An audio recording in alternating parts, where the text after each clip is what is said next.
ọ̀pọ̀lọpọ̀ àwọn ọmọ orílẹ̀-èdè Nàìjíríà káàkiri àgbáláyé ó ní wọ́n ti ń fi èrò àti ìwòye tiwọn hàn lórí ìṣẹ̀lẹ̀ ìjàmbá ọkọ̀ eléyìí tó ṣẹlẹ̀ sí gbajúgbajà akànṣẹ́kù-bí-òjò ìyẹn Anthony Joshua tí ó wáyé ní ojú ọ̀nà marose ìlú Èkó síbàdàn, Ìbàdàn sílùú Èkó lórílẹ̀‐èdè Nàìjíríà. Ohun tó ṣẹlẹ̀ níbi ìjàmbá ọkọ̀ yẹn ó mú kí ọ̀pọ̀lọpọ̀ àwọn ọmọ orílẹ̀‐èdè Nàìjíríà kí wọ́n máa wò ó pé sórílẹ̀‐èdè náà la wà yìí, báwo ni nǹkan ṣe wá rí tó fi wá dà báyìí lórílẹ̀‐èdè Nàìjíríà. Wọ́n ní n tó ṣẹlẹ̀ níbi ìjàmbá ọkọ̀ yẹn wípé ohun tó burú jáì ni tí ò sì yẹ kó máa wáyé lórílẹ̀‐èdè tí ó bá jẹ́ wípé wọ́n mọ̀ tí wọ́n ń ṣe, lórílẹ̀‐èdè tó bá jẹ́ wípé àwọn adarí wọn mọ̀ tó tọ́ wọ́n sì mọ̀ tó yẹ, torí pé láwọn orílẹ̀‐èdè tí ó ti gòkè àgbà bíi torílẹ̀‐èdè Nàìjíríà, kódà àwọn tí ò tí ì gòkè àgbà torílẹ̀‐èdè Nàìjíríà gan, pé irú nǹkan tó ṣẹlẹ̀ lásìkò ìjàmbá ọkọ̀ eléyìí tó ṣẹlẹ̀ sí Anthony Joshua yẹn pé kò yẹ kó wáyé, débi wípé wọn ò wá rí ambulance tí wọn ò fi tètè rí gbé lọ sí ilé ìwòsàn láti lọ ṣètọ́jú rẹ̀, wípé ó jẹ́ nǹkan tó ń yani lẹ́nu tó sì dójú tì ní. Ọ̀pọ̀lọpọ̀ àwọn èèyàn ni wọ́n sọ̀rọ̀ ni wọ́n fi ìwòye tiwọn hàn. Mo fẹ́ kẹ́ ẹ jẹ́ ká farabalẹ̀, kẹ́ ẹ jẹ́ ká jọ gbọ́ ohun táwọn èèyàn wí, ohun táwọn èèyàn sọ, pàápàá jùlọ àwọn ọmọ orílẹ̀-èdè Nàìjíríà tí wọ́n ń gbé ní orílẹ̀-èdè míì. Ẹ jẹ́ ká gbọ́, ẹ jẹ́ ká wo ìrírí wọn.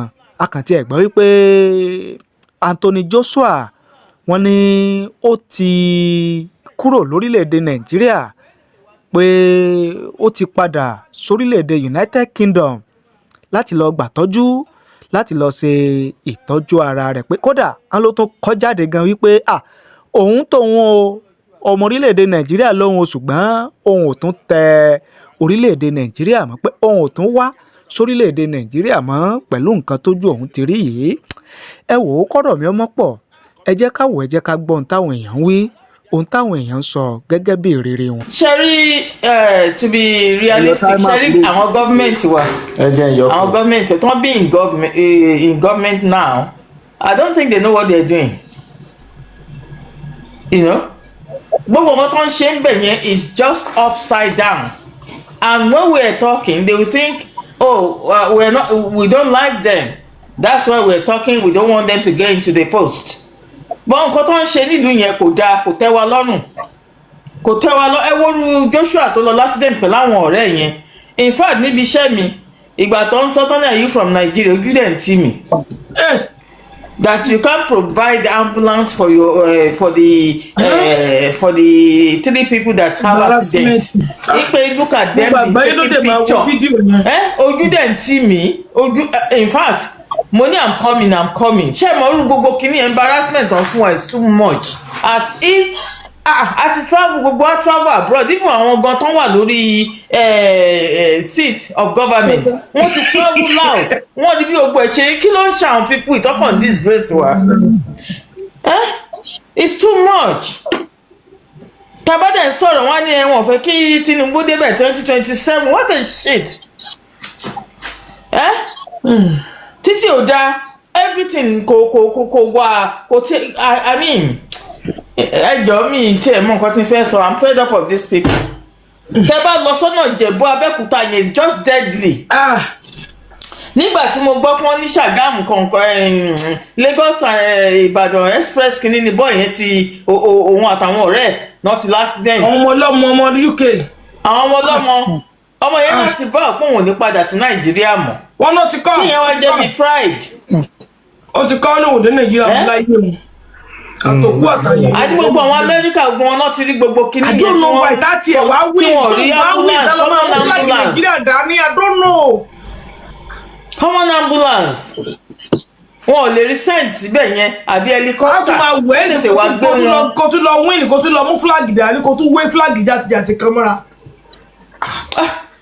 ẹ wo ìlú yẹn ó dà pé bí madam yẹn ṣe sọ lẹ́ẹ̀kan ó dàbí kán lọ ju àkàrà síbẹ̀ kán kú finish everybody.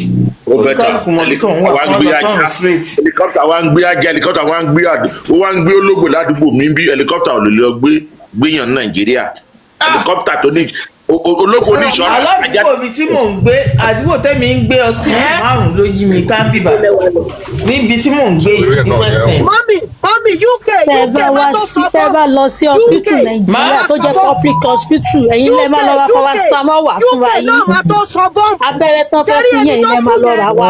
ọmọ ọdún ìyẹn náà máa sọ bọ́ọ̀bù. mọ́mí àkàrà ìyẹn náà máa sọ bọ́ọ̀bù. hello mọ́mí. àwọn máa sà. àkàrà olóró. ó máa ṣàkàrà olóró ni. irọ́ ṣé mo pé Amẹ́ríkà ló sọ ọ́ ní lọ́sọ̀ àkàrà ló ń pè é àkàrà ló ń pè é àkàrà. ẹjọ gbogbo lé ṣé mo pé ní 2 weeks ago 2 weeks ago Amẹ́ríkà ló sọ àkàrà olóró àwa wọ́n ti ṣe tán gbogbo àwa táwa dà sọ àwa fẹ́ dáwọ́ sí lórí tax kó tún lọ èkó ní kó sọ̀nà àtàkùtà kó kílẹ̀ kó pa anybody àwọn tó ti ṣinú ìgbà tẹ́ ẹ bá pariwo kọ́. wọ́n kú gbogbo wọn kú dànù.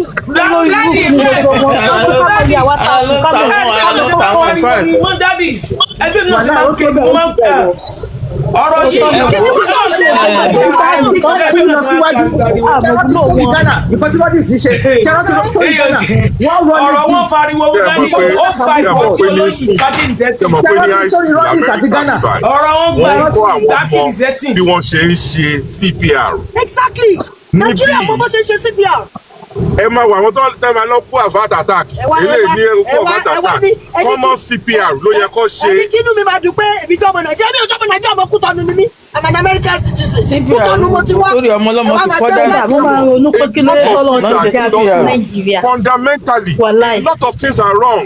wọ́n mọ CPR ṣe. èmi yìí sọ́dọ̀la let us break up Nigeria. I keep saying it break it up káwa face ara wa. kó ní lala kan náà wàá sọ fún mi bó ṣe fẹ́ ṣe nílẹ̀ káàró sí i. ẹ jẹ́ ká káwá wíta láìrí ẹ̀yìn àmọ́ sọ pé God bless Nigeria ẹ dà kí ni àǹfààní téèyàn rí bẹ́ẹ̀ téèyàn rí bẹ́ẹ̀ sọ pé God bless. owó tó jẹ́ kó lọ pín ní school ẹ bá fi jọ iye kiri. solution nìyẹn rẹ they just they are too know. What is the impact of that right in the life of a common man? Why don't you do the right thing? Economy à ń sọ̀rọ̀ lánàá mo sọ fún dìdìrín kan tó ń ti Bọ́lá Ahmed ní kíní kan mo ní ọ̀dẹ̀ ni since Tinubu came in how many companies mo ní kí ló drive economy small and medium scale ló drive economy mo ní company mélòó ló ti pack up. Tap, please. 782 companies ló ti pack up. Graduate every year. Ẹ wá máa sọ pé kíní kan. oníṣàlà ambulance ní Nàìjíríà ni. Until important people have accidents before things are done, millions of lives are not even in the scene of being.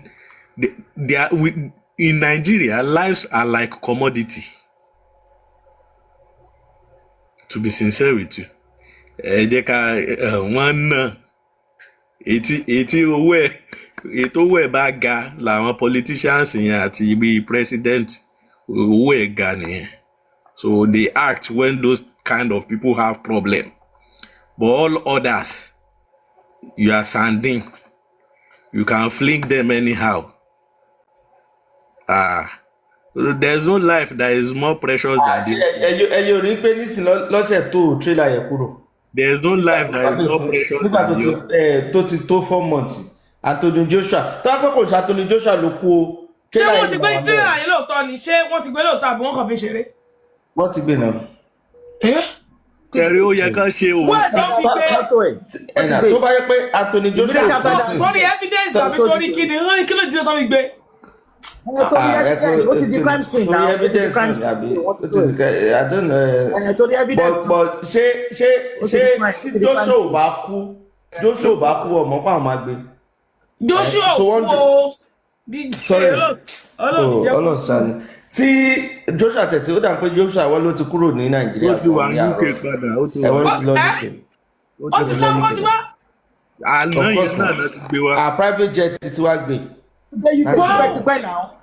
ó ti lọ UK láti wà ní internal injury. wọ́n máa ní internal injury.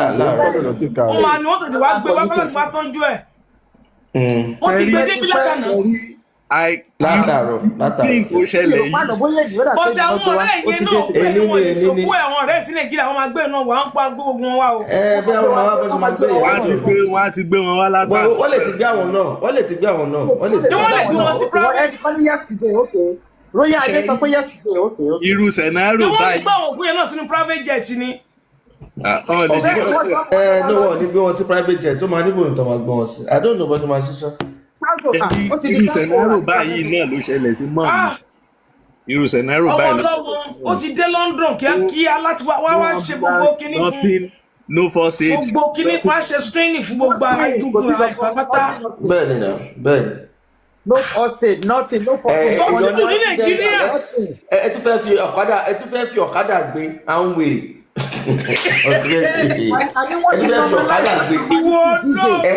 wọ́n ti normalize abnormality ẹni sùn bàbá kan sọ̀rọ̀ yìí pé wọ́n fà jáde ní pé kìíní wọ́n gbé àwọn èèyàn wá mú fọ́tò ó lè bàbá wo ni wọ́n sọ̀rọ̀ yẹn bí lẹ́ẹ̀kan náà pé wọ́n mú fóònù dání pé wọ́n mú fóònù dání wọ́n ṣe kámẹ́rà kò sí bó ṣe ní ṣe kámẹ́rà number one wọ́n máa ṣe kámẹ́rà àwọn tó tì mú yẹn wọ́n rescue ẹ̀ gan ni tún ni lójú mi kì í ṣe iṣẹ́ wọn kò yẹ kó fọwọ́ bọ́tọ̀ bá fọwọ́ kan kò tún dáa. nínú ìbò ò lè ṣe bẹ́ẹ̀ ó máa láti because tó bá èèyàn tó ní accident bẹ́ẹ̀ yẹ tó bá lọ gbé wọn dáadáa tẹ́gun wọn bá ti lọ yẹ̀ ń bò mí. ìwọ́n dáná wá ní ṣe dókítà ní ẹ̀dá kan tó fẹ́ dé à. tó ń gbé tí wọ́n mọ̀ kankan ni ẹ máa ní pé àwọn kan ń pariwo bẹ́ẹ̀ pé ẹ jẹ́ ká gbé jáde ẹ jẹ́ ká gbá ẹ̀ tó ń tó ṣe àṣìlè yẹn ṣì wà nú ẹ̀ ń tiẹ̀ òun nìkan ó ṣì wà nú ẹ̀. àní queen àníkàn tún wọṣọ sí lọ́rùn. ojú àtì inú abí tẹ bá wo fídíò yẹn. Ọlọ́run. ìkan tún wọṣọ sí lọ́rùn. ojú àtì inú abí Ọlọ́run. nínú ooru burúkú yẹn. wọ́n wọṣọ sí lọ́rùn tí a bá ti ní accident wọ́n wọṣọ sí lọ́rùn. àtàtẹ̀lẹ̀ mi náà wọ́n kọ́kọ́ sọ lórí ẹ̀yẹ padà lórí ọ̀ gbọ́dọ̀ ṣe anything no. ìfọ́sí. sẹ́rí bó ṣẹ̀ṣẹ̀ bọ́ sí ṣe mọ́ wa ní. torí bó ṣe wà yóò kàn ń wò báyìí ni ó ń wò báyìí ni ọdún àì máa rí oríṣiríṣi nǹkan. you lay them flat. nǹkan mi lójú à máa rí bó ṣe wà yẹn ojú kan mi. it must be flat on a straight surface but Nigeria has nothing. wọ́n gbẹ́jọ́ kò ní. reason why tó ṣe ń kọ́ wa ní training every 3 months nìyẹn. nípa iṣẹ́ tà ń ṣe ṣé ti yé yín now táwọn pípé bá mọ nǹkan tó ń ṣe ni wọn ò ní jẹ́ kèrò kó pọ̀ níbi tó ń wà yẹn and kan tún máa it's like wọ́n rọ fáńdù Joshua by force. ṣé wọ́n mọ̀ kọ̀ọ̀kan ni ṣé ọlọ́pàá wà ń bẹ̀ ni bàbá màmá. Mo máa dúpẹ́ lọ́wọ́ náà pé mọ́tò yẹn bó ṣe forí la mọ́tò yẹn tí ò lọ gbiná tó bá gbiná ni wọ́n máa nílò ọ̀gá. ẹlòmíì bó ṣe máa jí nǹkan wọn ló máa rí. ẹ̀rọ tó bá mọ́tò yẹn ti forí la nǹkan tó bá gbé mọ́tò mi ló máa gbiná lójú ẹsẹ̀ ni. ẹgbẹ́ ìgbà kọjá ẹ ṣáà rí ìtorí ẹ̀fọ́ sílẹ̀ ẹgbẹ́ ìgbà kọjá ṣe bẹ́ẹ̀ bẹ́ẹ̀ lọ́gbà kọjá pẹ̀lẹ́ jẹ́ ńlẹ̀lẹ̀ ní gbogbo ẹ̀ lárí. tí mọ́tò yẹn bá gbiná láti ní my brother if you watch that video you will be angry and embarrassed at the same time. wọ́n tẹ̀lé láti ẹ̀pù ẹ̀ ni o. àǹtí àlójú ń tì mí níbi iṣẹ́ ṣé ni mo sá ń gbà kan béèrè lọ́wọ́. màá ní ó di dandan I dey tell you ma ó di dandan you will be embarrassed and angry if you watch that video. ojú ń tì ọ̀tá mi. broda Kamojo èèyàn ò ní nǹkan tí ó fi rescue òní kí ló fẹ́ báwo ló ṣe fẹ́ help. I have no equipment to help. What are you doing at the scene? Hey, no first responder nothing. mi mọ tó ṣe mí bíbá ambulance mẹ́rin láti hospital mẹ́rẹ̀ẹ̀rin ni wọ́n send sí bíbá. you are muted you have nothing to help. The only thing you can do is ẹ̀sùn sẹ́yìn because at times the breeze or the cool air would have enough oxygen to supply to the person. Wàhálà triple A dẹ̀dẹ̀ A náà. Anthony Joshua ni o, Anthony Joshua wọ́n tún hẹ́ẹ̀lì ẹ̀ wọ́n ya selfie. Kamajo ẹ̀kan dá sọ̀rọ̀ ni o. Kamajo ẹ̀kan dá sọ̀rọ̀ ni o. Ẹ ti gbà wọ́n tún ya fọ́tò pẹ̀lú ẹ̀ Anthony Joshua ni o. Wọ́n tún ya fọ́tò pẹ̀lú selfie. Ẹni tí ó ń ayé lòun àbọ̀ ògo. Mo sẹ́ndì interview àwọn family ẹ̀ sí yín. Wọ́n ní hospital tó ń gbé lọ pápá wọn jẹ́ kán rí. Ṣé ní Nàìjíríà. Wọ́n ní kò tí ì délé rárá London ó tí ń bọ̀ ni ojú ọ̀nà ló tí ń bọ̀ kò tí ì délé rárá. Bí báwo. Kò tí ì délé ó ṣẹ̀ ń bọ̀ ni. Kò ì dé London. Ó ṣẹ̀ ń bọ̀ láti London ni kò ì délé. Ó ṣe kó lé airport. Kò ì délé. Okay, kò ì délé. Àárọ̀ ìlọ ló kúrò náà.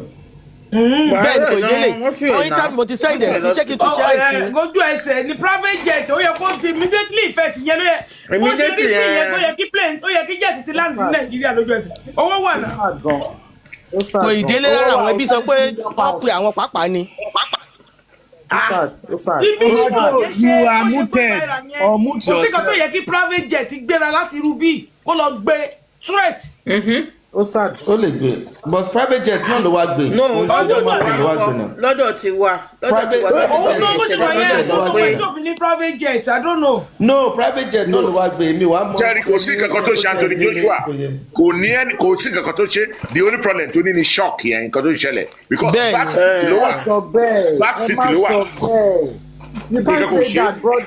Wọ́n bá gbé dé London the only thing tó máa ṣe báyìí ni pé kán gbé lọ fún MIR kán lọ scan gbogbo body system ẹ̀ bẹ́ẹ̀ni nǹkan tó ṣẹlẹ̀ sí. That's the only thing ní ìdí àti ṣe. Bẹ́ẹ̀ni. Kó má lọ ní bleed nínú. Kó má lọ ní internal bleed àbí yà. Ìyẹn lórí bẹ́ẹ̀ tó wà lẹ́yìn mo ti rí family friend kan tó ṣẹlẹ̀ sí ìfẹ́rù wájú ló wà ṣe mọ bí tó ti gbé jáde nínú mọ́tò inú boot from assault. So you can't torí pé ó wà níbẹ̀ ẹ̀ lè sọ whether he had been thrown. Yeah, with that level of that right or that collision tí a bá wo collision yẹn is much. Òun tó sẹ́ kò lè mọ̀ bí ayé lòun ṣì wà á kàn máa wò tí a bí àárín òkú lòun wà bó ṣe wà. Bẹ́ẹ̀ni. Bulletproof car so right top just like that. Ṣé clip yẹn. So you will have internal injuries that are beyond the normal. Ó yẹ kí private jet ti lọ fly out kúrò mbẹ lójú ẹsẹ̀ immediately effect. Kò tí ẹ yẹ kó pé 24 hours. Ṣé kí n há yín. Private jet owó wà kí ló ń fowó jẹ. Àǹtí ṣé kí n há yín kẹ́lẹ̀ wò. Okay. The family friend was in front. Bẹ́ẹ̀ni. And they brought him out of the. Òótọ́ ni bọ̀dá yìí sọ yes. So you can't say what really. It's him that could say that okay whether I was flinged in the vehicle and landed in the center. Exactly. I agree with you my brother. I agree with you. So the driver kò gbé ohun yẹn gan pàápàá.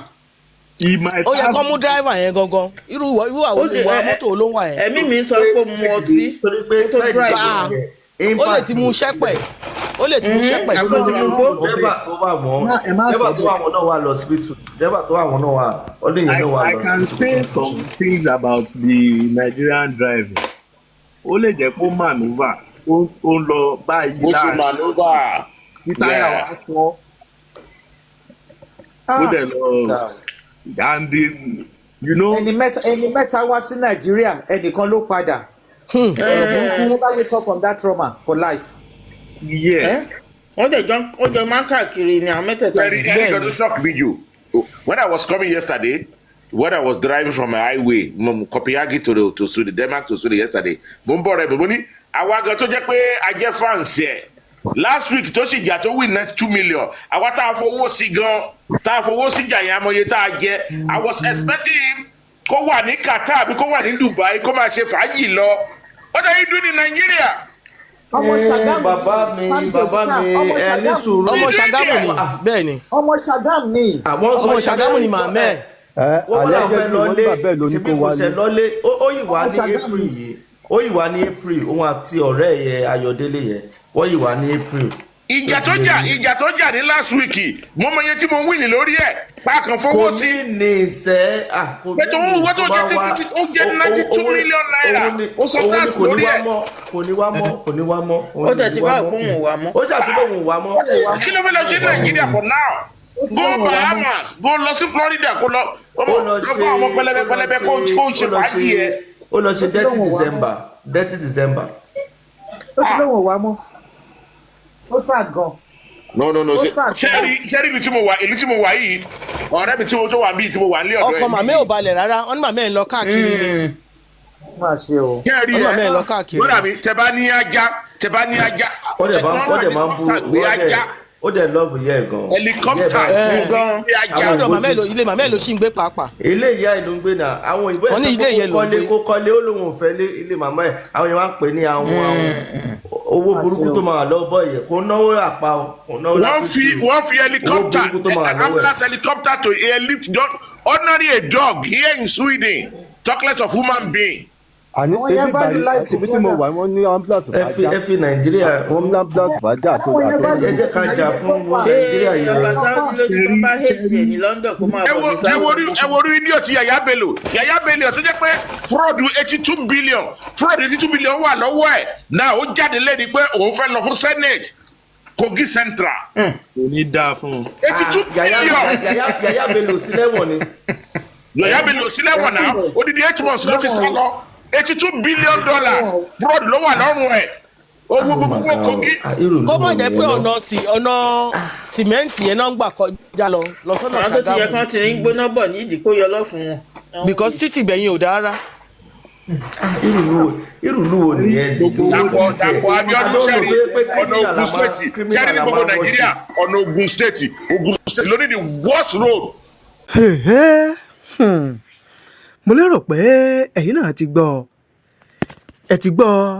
ohun tí àwọn èèyàn ń wí ohun táwọn èèyàn ń sọ lórí ìṣẹ̀lẹ̀ ìjàmbá ọkọ̀ eléyìí tó ṣẹlẹ̀ sí Anthony Joshua àti ohun tó padà ṣẹlẹ̀ níbi ìjàmbá ọkọ̀ yẹn. báwo ló ṣe rí lọ́dọ̀ tiyín?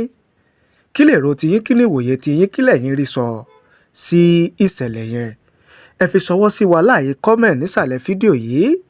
gẹ́gẹ́ bí ìṣe wa ẹ jẹ́ kí n dé iléeṣẹ́ Idis Enterprise, iléeṣẹ́ tí wọ́n lámìlaka, iléeṣẹ́ tí wọ́n dáńtọ́ tó bá jẹ́ ti wípé ká bá ní fi orúkọ iléeṣẹ́ sílẹ̀ pẹ̀lú àjọ CAC ìyẹn Corporate Affairs Commission ká bá ní gba ìwé ẹ̀rí tó tọ́ àti ìwé ẹ̀rí tó yẹ téèyàn fi rí owó yá lọ́dọ̀ ìjọba lọ́nà rọrùn láì mú làálàá dání.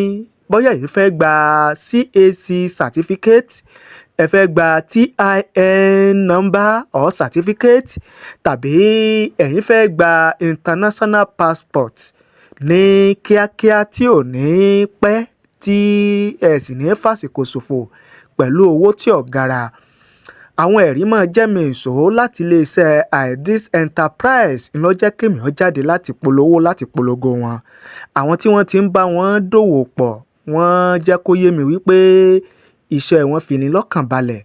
èmi gangan gẹ́gẹ́ bí alára ó ta sánsán Media International, àwọn ni wọ́n bá mi fi orúkọ iléeṣẹ́ mi sílẹ̀ pẹ̀lú àjọ Corporate Affairs Commission tí wọn ò sì ní mí lára. àwọn nǹkan yìí iná ni ó jẹ́ kí n jáde láti wá polongo wọn. ẹ jẹ́ ká délé iṣẹ́ wọn ká wò ká gbọ́n tí wọ́n ní fún wa. ẹ̀rọ ìbánisọ̀rọ̀ wọn òun náà ni ẹ ti ń wò lójú móhùnmáwòrán yẹn. ẹ pè wọ́n, ẹ bá wọn sọ̀rọ̀ níbikíbi tẹ́ ẹ bá wà, wọ́n bá yín ṣe tí yóò sì já sí rọ̀rùn.